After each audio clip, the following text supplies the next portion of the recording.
Hey, Margie here. Today we're getting an update on what is the latest research that has gone on since the Liftmore trial, the ONERO program that's been so effective in increasing bone density and reducing fractures that started in Australia.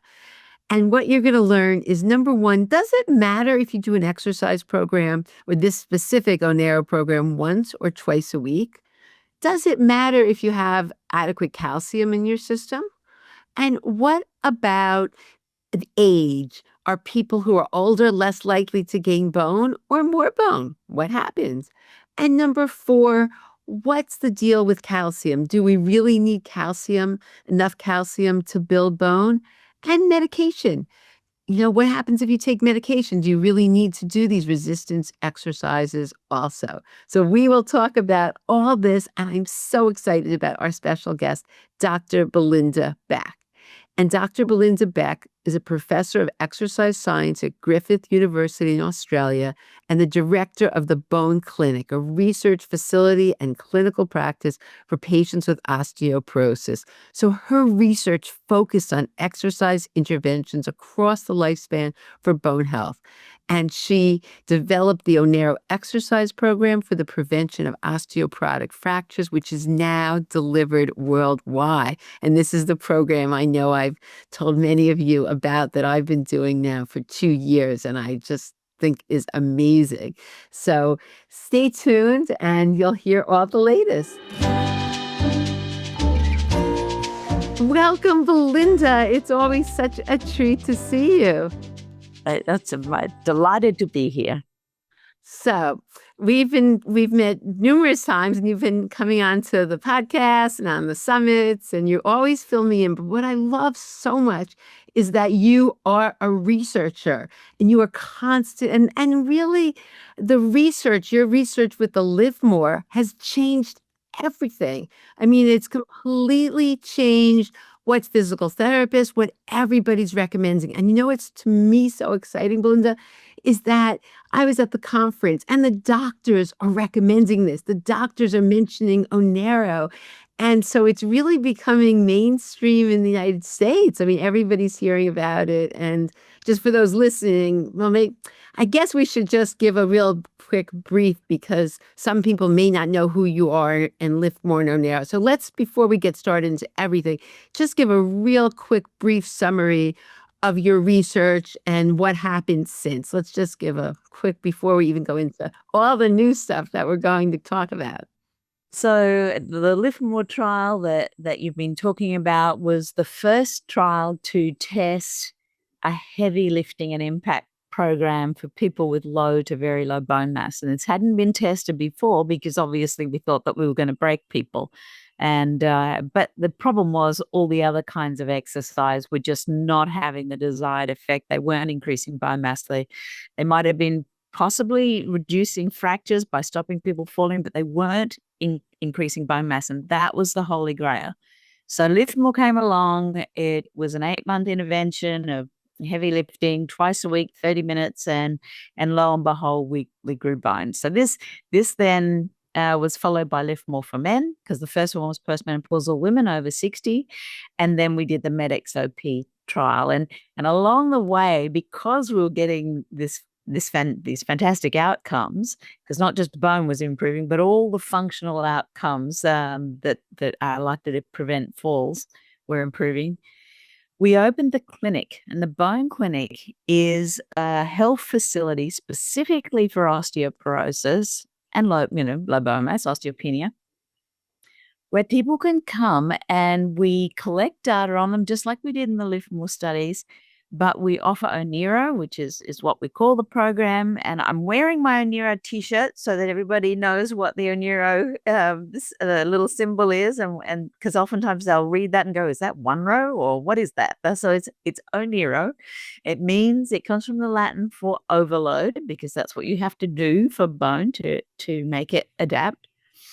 And the clinic does all this testing and then offers ONERO to our clients with really strict supervision so that people are taught how to do it properly, and we look after them. We take all their other comorbidities, all the other things that are wrong with them into account, and we look after them while we're sort of loading them up. We start at a capacity that they're up for, and then we increase them at, at the rate. So every year we retest. And so now we've just got a mountain of fabulous data because we've been open at 10.5 years now. So we've got fantastic data. And what's even better is that some people come to the clinic just to be assessed, but they don't actually do ONERO with us, but they keep coming back every year. So we've sort of got this natural control group that we can compare the people who are doing ONERO with.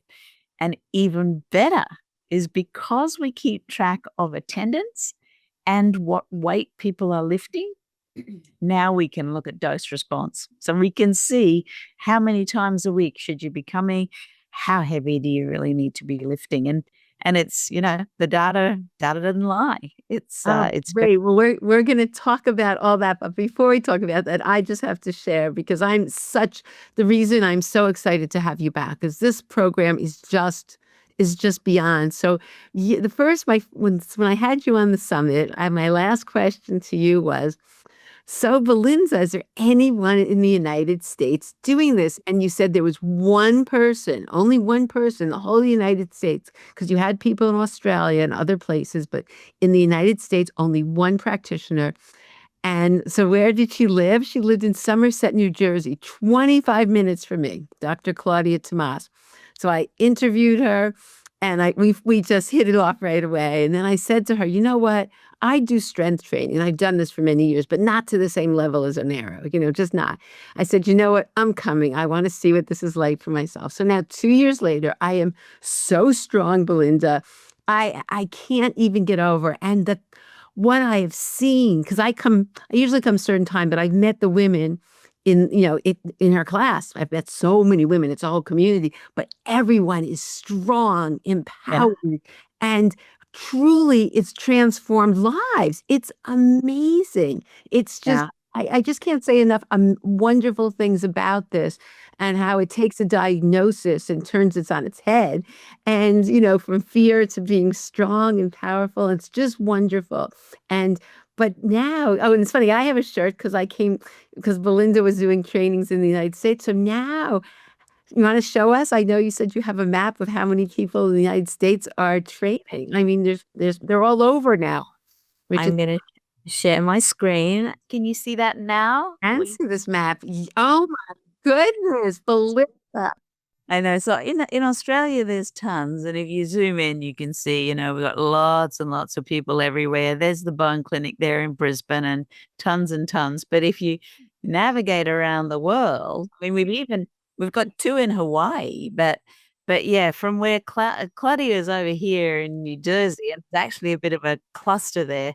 But now, we've got this wonderful California and look at Florida. Oh my goodness. I know.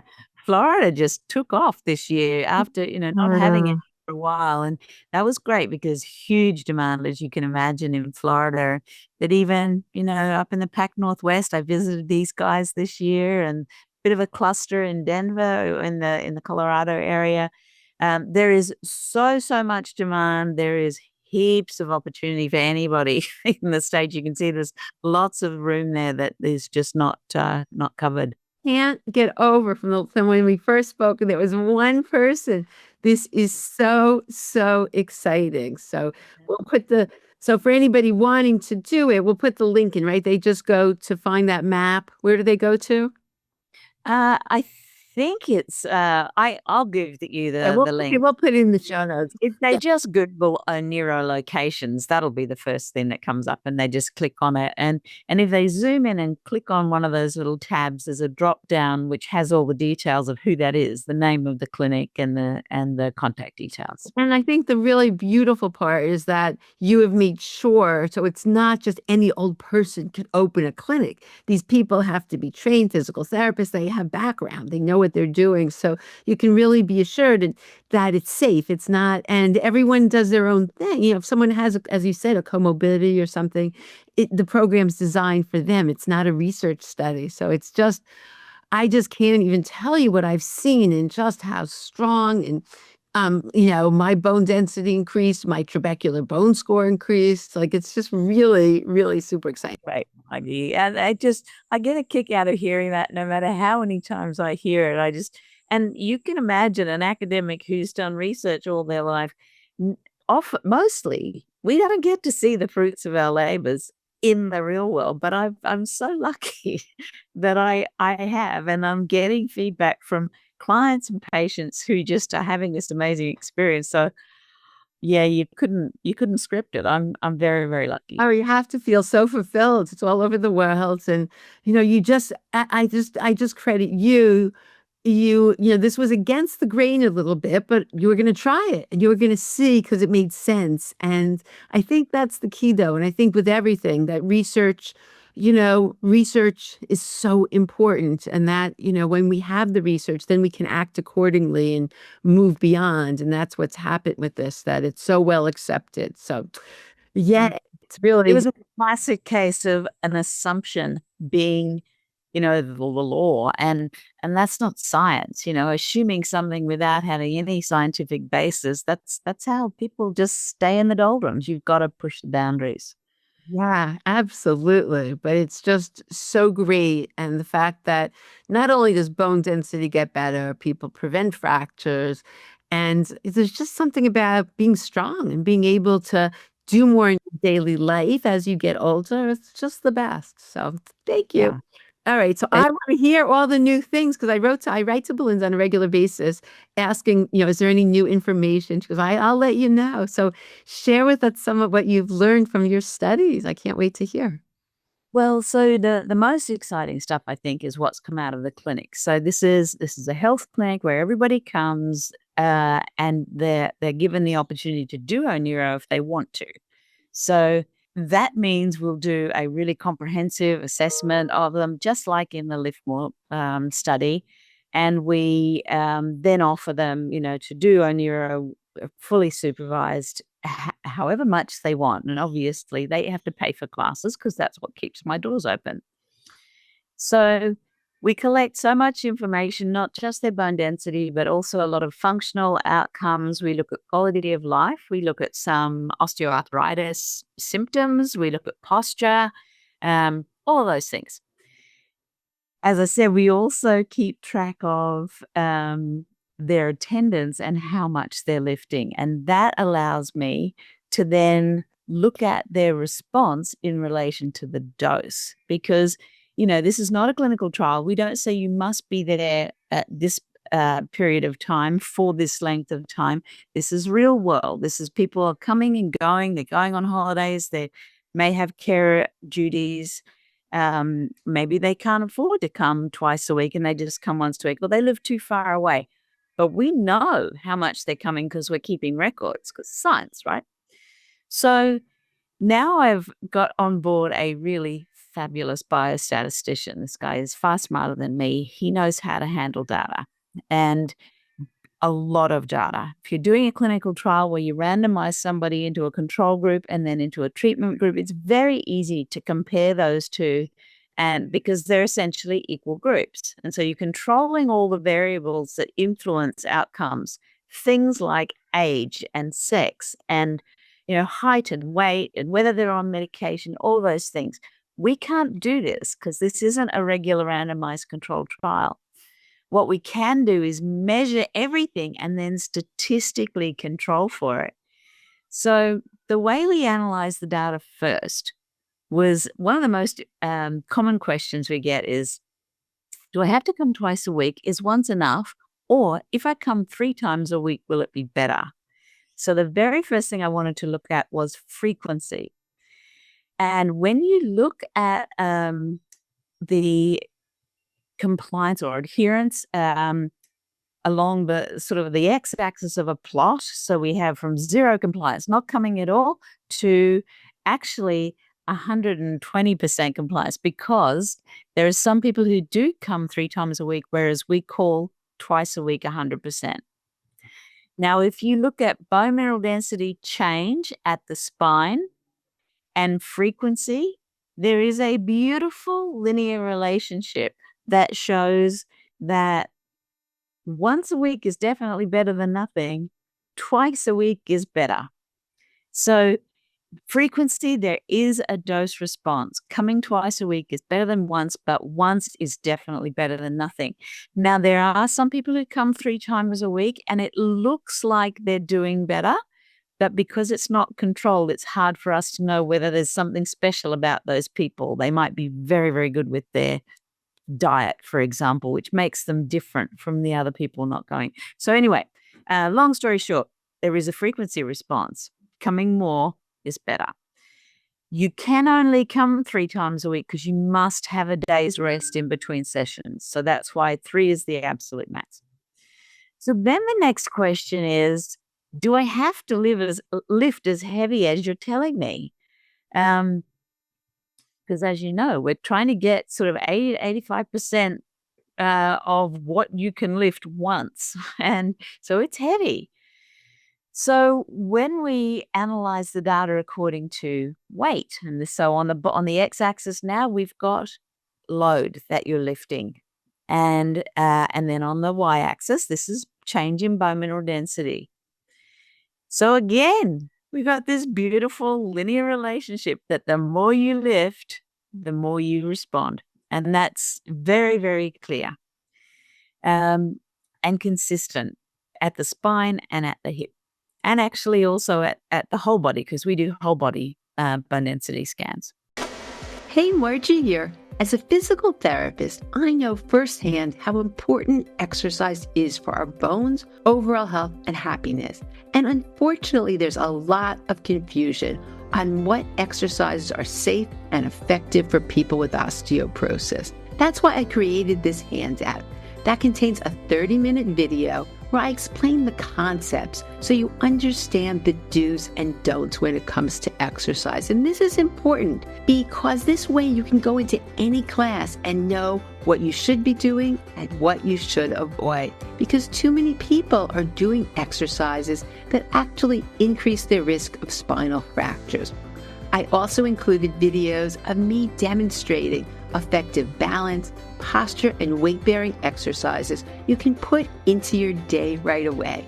So all you need to do to access this handout, it's free, is go to tinyurl.com/osteoporosis exercises. So it's tinyurl.com, again, /osteoporosis exercises, or you can click the link in the show notes. Now back to the show.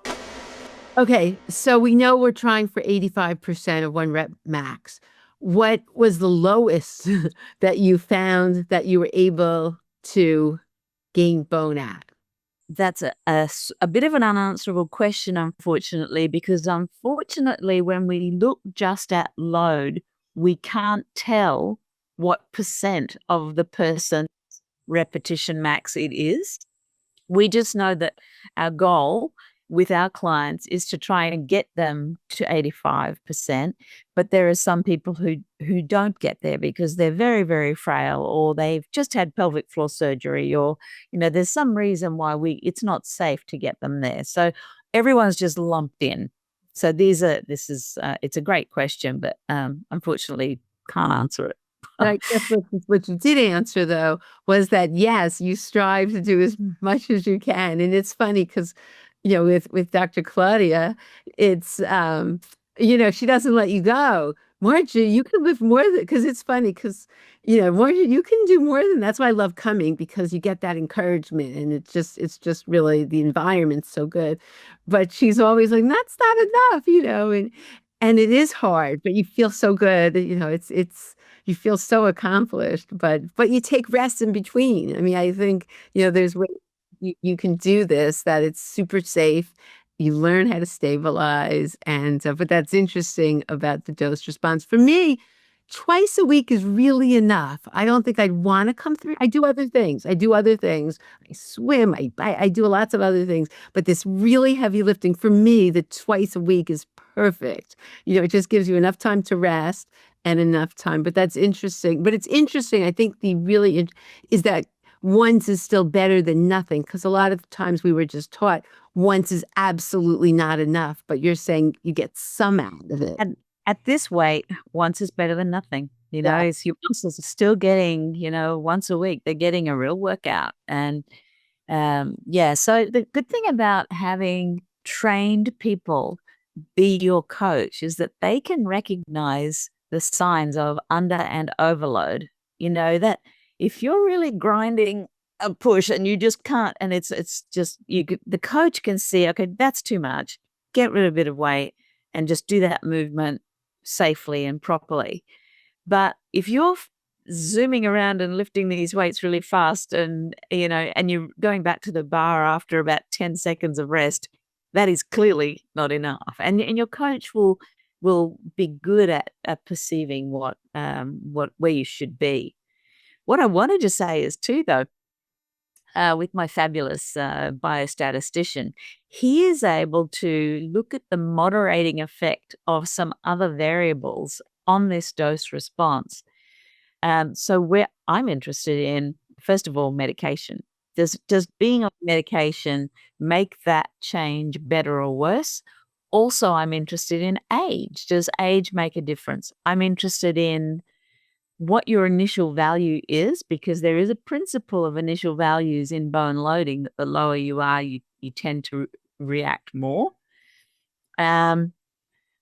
Things like if you're on medication, if you're taking calcium. So the answers to all of these questions are Okay, dun dun dun.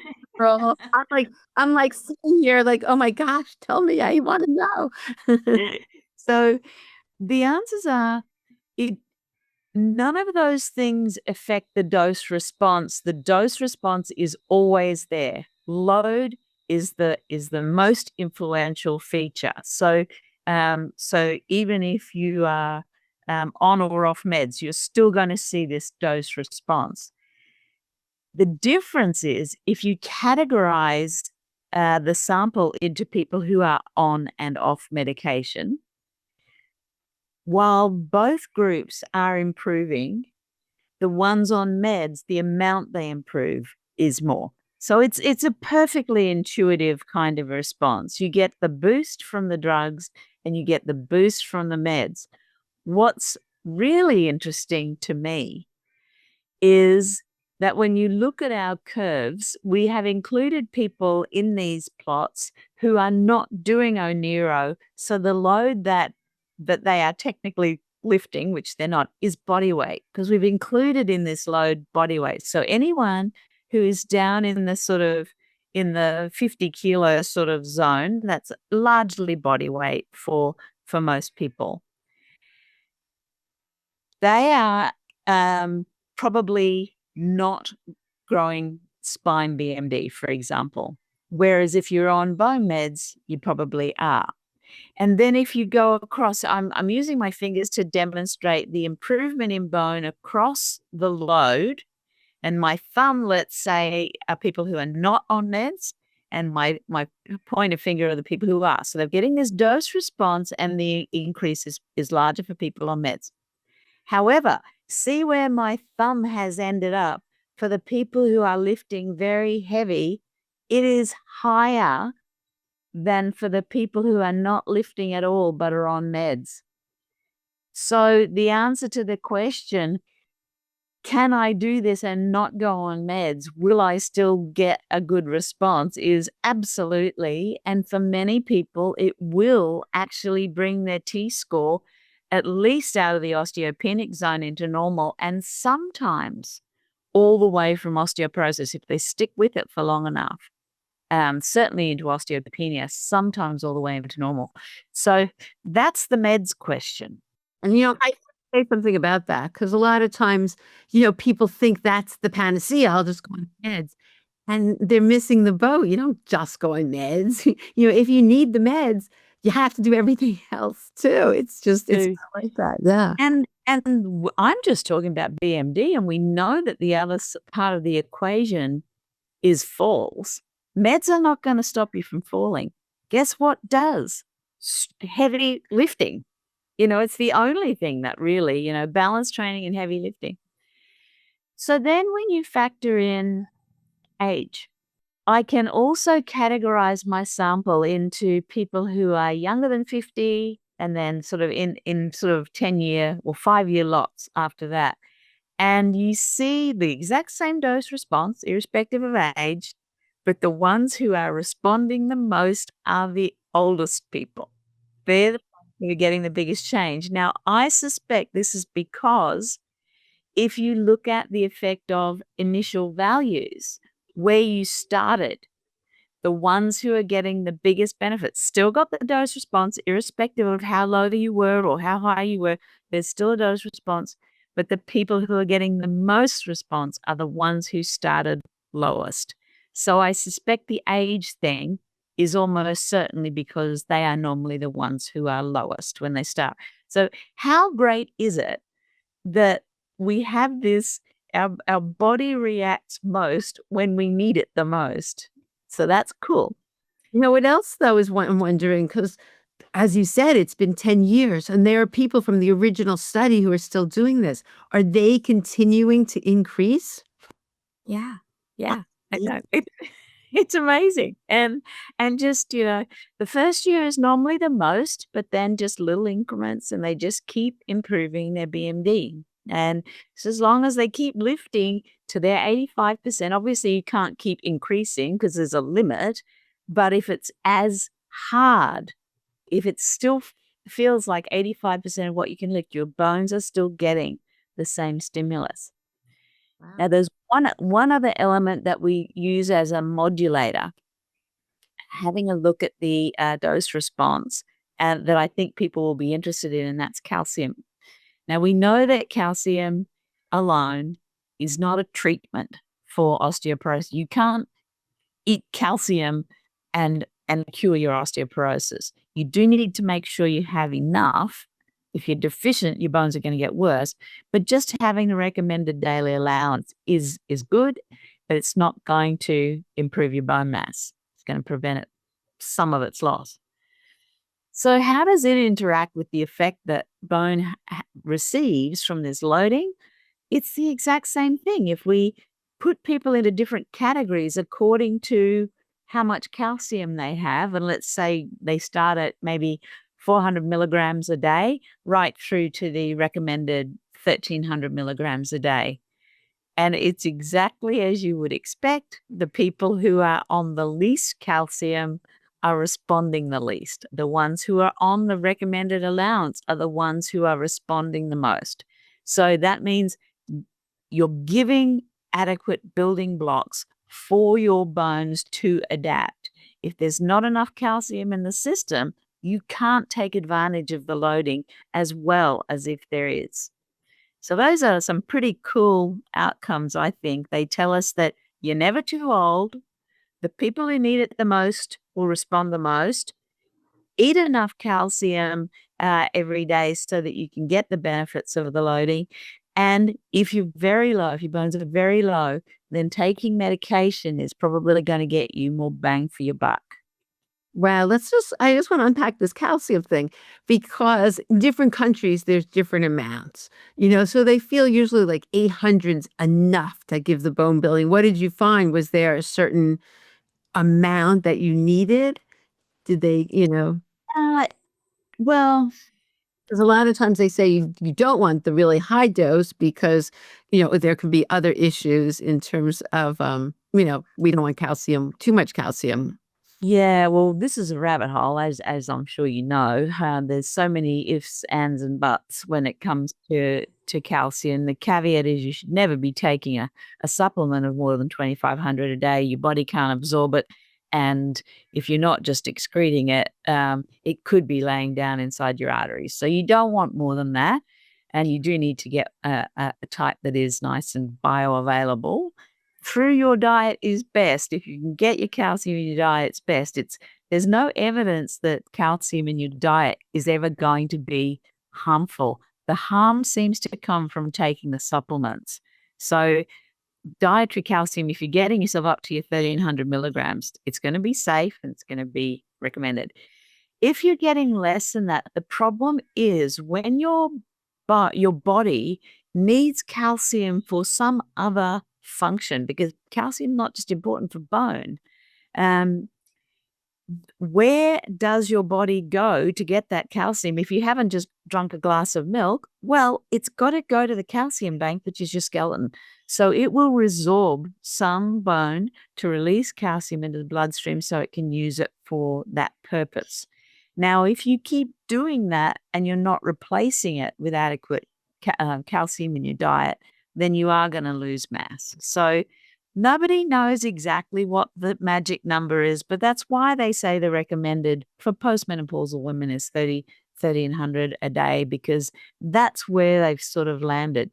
I'm certain that it's different for different people. I'm certain people have different ways of remodeling and bone remodeling metabolism, but I think 1,300 through your diet is something to aim for. But that's interesting that you did see when people didn't have enough calcium, they didn't reap the benefit of this when they were deficient, when they were truly deficient, they really didn't reap the benefit of the strength training. Well, it definitely still benefited. There was still a dose response, but it was considerably less than if you had Wow. enough calcium. Wow, Yeah. this is so good that I just can't get over people continue to improve and Yeah. all the good things. It's really, and being such a part of it, I'm just so invested in this. And no matter what, I'm really busy. I have a very busy life, but I've made this such a priority. You can't even imagine because it's so great. Anything else before we end? This is just so exciting and such wonderful No. things. The other thing that I'm doing at the university, because of course I'm still a professor at the university, and that's where most of my energy is focused on research. We're running the Stop Fracture study, which is an implementation study. This is not a clinical trial. This is a study that's focused on raising awareness in a clinical community for osteoporosis so that doctors will refer to ONERO, and we're collecting data on the people who get referred to see if they do improve. And we're looking in the Medicare data to see if having done ONERO, do hip fractures go down. So we're getting a very large sample. You need, a lot of people, and hopefully we'll be able to see that effect. And if we get that effect and it's obvious, we can then apply to our Medicare board for ONERO to then go on the Medicare reimbursement schedule. And that way, it's just like, for drugs, because we know that this works.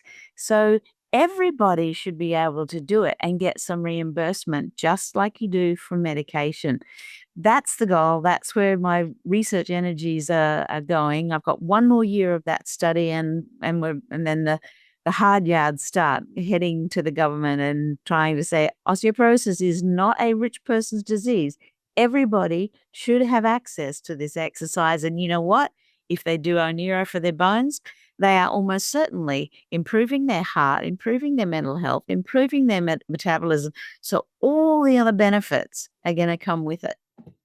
What's really exciting in the United States, certain Medicare actually pays for health clubs. So once they hear about this ONERO from Australia, that I mean, Right. it's true. If you look at health that way, preventative, and all the benefits, it's such a. I mean, it's money well spent. So that's exciting. You are really a trailblazer, Belinda. You are doing so many good things, and this is. I just can't get over from where it started to where it is now. And, because I work with people all over really the world, but in the United States, this one's going, there are a couple people in my community who are going in Australia to the ONERO, and then there are people really all over who have found, and, if you're a physical therapist and listening, where do Belinda, how can they find out if people actually want to take your licensing and do that? So the best thing for them to do and I can give you the link, but they can actually type in ONERO Academy, and that will take them to the page where there's an email address. I think they can click on that. That will used to go to me, but luckily I've put somebody else on to help me. That'll go to one of my staff who will give them all the information they need. And yeah, we I've really never spoken to an ONERO provider one of our licensees who have said, "Oh yeah, that didn't work for us. We're not doing that anymore." It's something that really improves their practice. It's a revenue stream for them, and of course, it's really wonderful for all of their client community. So, yeah, for me, I'm just interested in getting ONERO out there. They have the opportunity to do some research if they are a licensee. If they want to, they don't have to, but they can. But for other businesses, this is a business decision. This is a revenue stream for them. It's a revenue stream that you'll have the happiest people ever, the most appreciative. People are just so happy and appreciative because it's such a positive environment. I just have, before you leave, I think one of the other things that's just so incredible is that how you looked at the femoral neck. That was so amazing with your 3D software, that the places that people have fractures on the femoral neck actually changed. And yeah, That was very cool, looking at the change in the shape of the femoral neck in response, which was, you don't always see a BMD change at the hip, but that change in shape is everything when it comes to strength. thank you so much, Belinda. It's always a treat, and keep doing all your great work. I so It's my pleasure. It was a delight to chat with you again. All the we'll, best. we'll keep people updated as new things happen. I hope you enjoyed my interview with Belinda as much as I did. And now we have some updates on her research, which I think is so exciting. So, my recap is number one, it's never too late. They found the biggest response in bone density were those who were the oldest. And maybe they didn't start as strong, but how wonderful that we're never too old to respond and improve our bone density through exercise and the specific strength training. So that was very exciting. And especially that people continue, they don't plateau, they continue to improve as time goes on. So that's number one, I thought was amazing. Number two, that they did find twice a week is better than once a week. And so, but people still did get some improvement in once a week, but definitely recommend the twice a week. Number three, that you do want to have adequate calcium when make sure that you have enough, you're not deficient. And I just think it's all so terrific. And also, if you're on medication, this exercise piece is so important. The medication, when they compared it to people also doing the exercise was critical and just made such a big difference. So I think I'm so thrilled that this ONERO program is really going all over the place and people are being trained and able to implement this. But also, we can still take the lessons. If you don't live near a clinic, you can still take these lessons of the strength training and realize how powerful that is. And that, you can really make a big difference in improving your bone density and, so importantly, reducing your risks of falls and fractures. So I'll have everything in the show notes, all the links we talked about. And thank you so much for tuning in. And I look forward to seeing you on the next episode.